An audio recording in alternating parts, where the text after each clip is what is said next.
Oo, syempre. Sipag mo ha.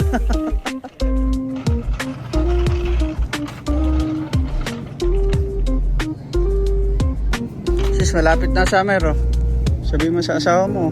Makapamili na ako mga boss. Luto na ang ating almusal at tanghalian.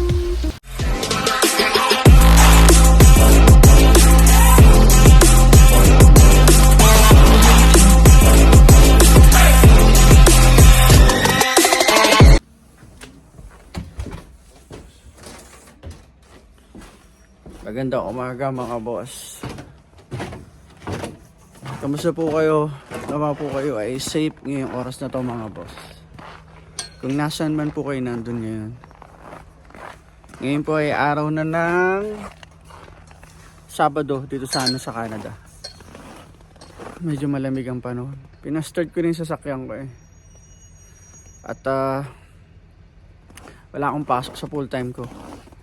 Pero sa 7-Eleven papasok ako ngayon, alas 3 ng hapon. At nandito yung anak ko. Dumating siya kagabi. Wala siyang pasok ng Sabado, Linggo. Ayan, sakyan niya. Sakyan ko, pinapainit ko.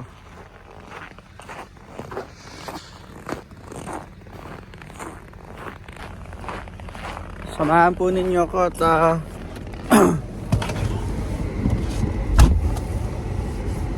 kailangan ko ng konti. At mamimili ako ng konting grocery sa IGA o Freshmart. At lulutuin ko ngayong araw na to bago ako pumasok. Kaya samahan ninyo ako mga boss sa buong araw ko dito sa Canada. Mula sa bayang inibig, lumipad papuntang Canada. Pangarap ang gabay sa bawat hakbang niya. Si Jay dala ang tapang, pag-asang buo ang loob. Sa lamig ng bagong mundo, doon siya bumangon at kumilos. Kamerang saksi sa bawat araw na pagsubok. Pinipili ang ngiti kahit minsan ay pagod. Kapwa OFW, kanyang inspirasyon. Ibinabahagi ang kwento ng dedikasyon. J. Pinoy TV, kwento ng buhay Canada. Totoong karanasan, hindi kinukubli kahit kailan pa. Sa bawat video, hatid ay aral at saya. Para sa pamilyang Pilipino, pag-asa'y dinadala. J. Pinoy TV, dito mo makikita ang tunay na buhay ng isang OFW sa Canada.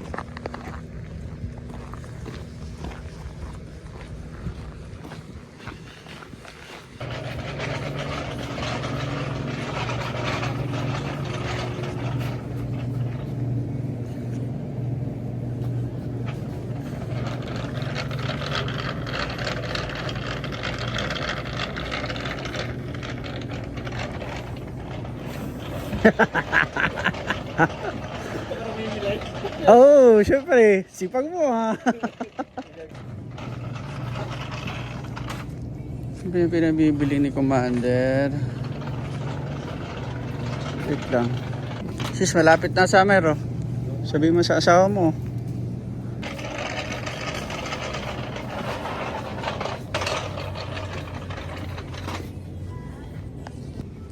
Ito na lang.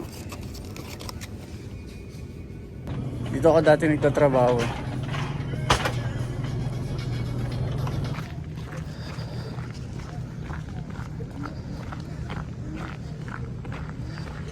Makapamili na ako mga boss. Ito na. At wala yung iba. Wala yung iba mga paninda na hinahanap ko.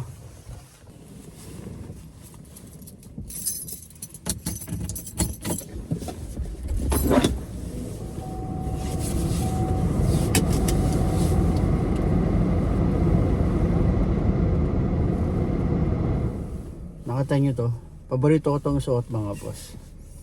Pagsuot ko to mga boss, na-imagine ko yung ano, yung meron akong farm sa Pilipinas, tapos nakaganito ako. Pang cowboy mga boss. Tapos nakaboots ako. Yan, nakabota ako. Pangarap lang yung mga boss.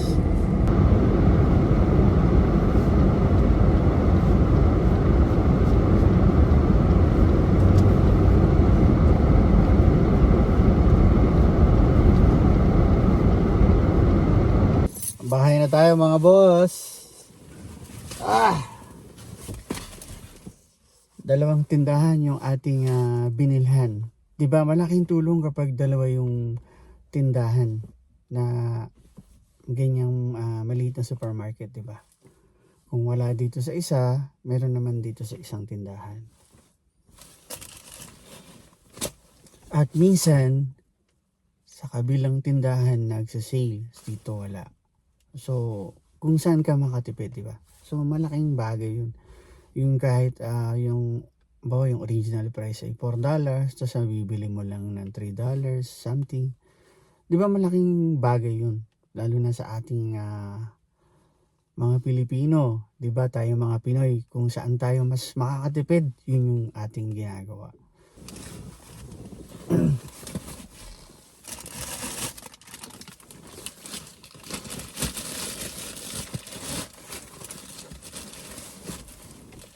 At mas maganda yun para makatipid tayo ng konti, diba? Let's go mga boss.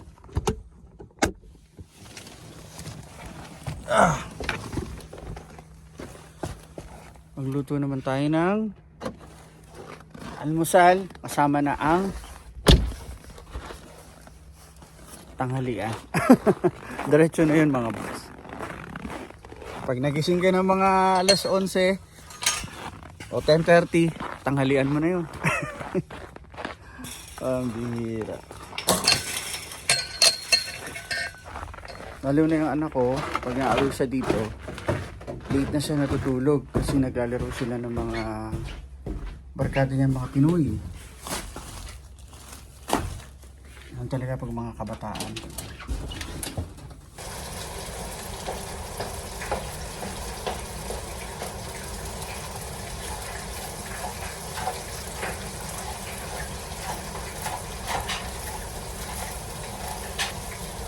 Luluto ako ng sinangag at pritong manok.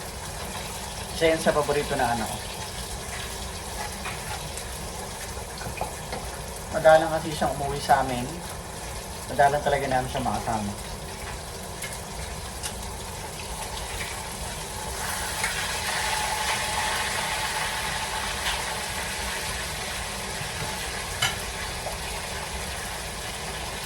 Kaya pag siya nadating, talagang pinagluluto namin siya kung ano yung mga malimit siyang kainin. Pag nandun naman siya sa kanyang tinitirhan, malapit sa school,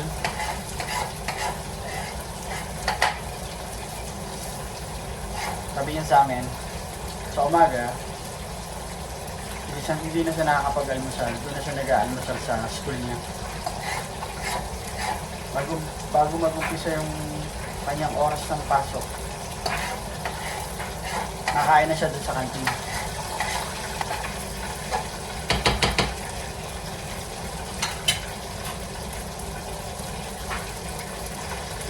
Pag naman tanghali, doon na rin siya nakakain ulit sa kantin. Tapos pag uwi ng gabi, namin siya ng rice cooker tsaka mga panglutuan.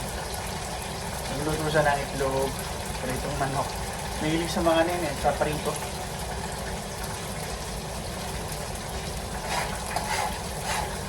Isang daw kapag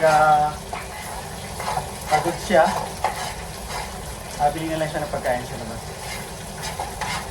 Alam niyo naman yan, mga kabataan, di ba? Lalo na yung mga magulang na may mga anak ng nag-aaral ng college na nagdo-dorm malayo sa pamilya.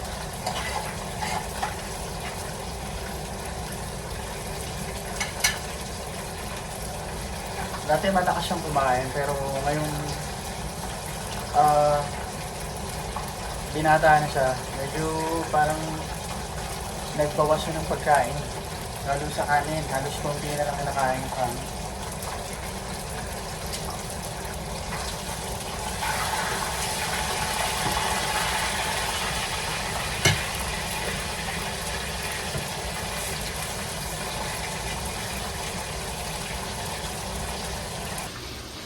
Luto na ang ating almusal at tanghalian.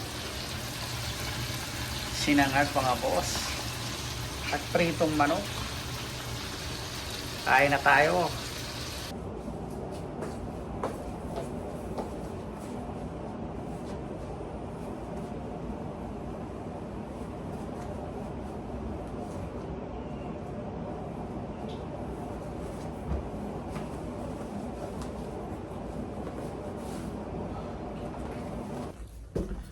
Pasok na tayo mga boss.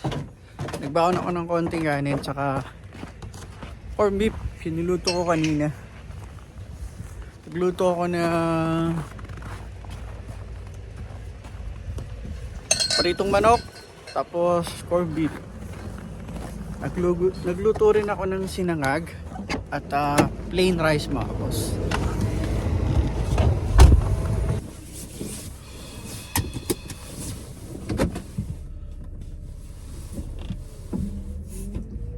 Sikat yung araw pero malamig yung hangin.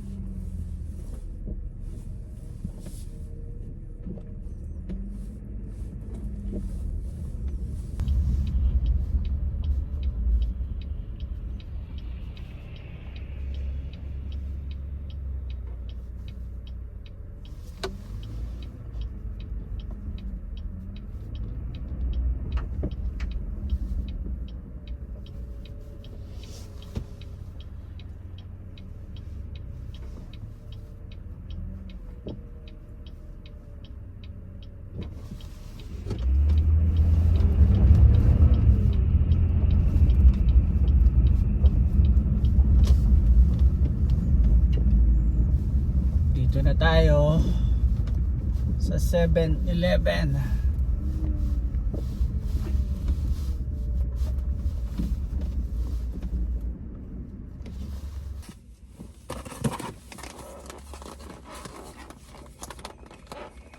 Let's go mga boss. Let's go mga boss. Uwian na naman tayo. Lamig. Pagod ngayong gabi na to. Nag-busy mga boss. Dami ko niluto manok.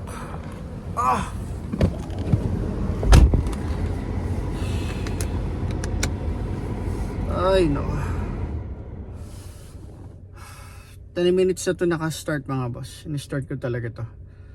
Kasi malamig. Pero wala namang snow. Ay nako, buhay. Buhay Canada. Mga boss, maraming salamat po sa inyo sa walang sawa po ninyong pagsuporta sa aking YouTube channel, ang JP Noy TV. Maraming pong salamat sa inyo at kung hindi pa po kayo nakapag-subscribe naman po ay mag-subscribe na po kayo sa JP Noy TV at para palagi kayong ma-update kapag po ay may bagong video. Maraming salamat po ulit sa inyo at God bless po sa ating lahat mga boss. Paalam.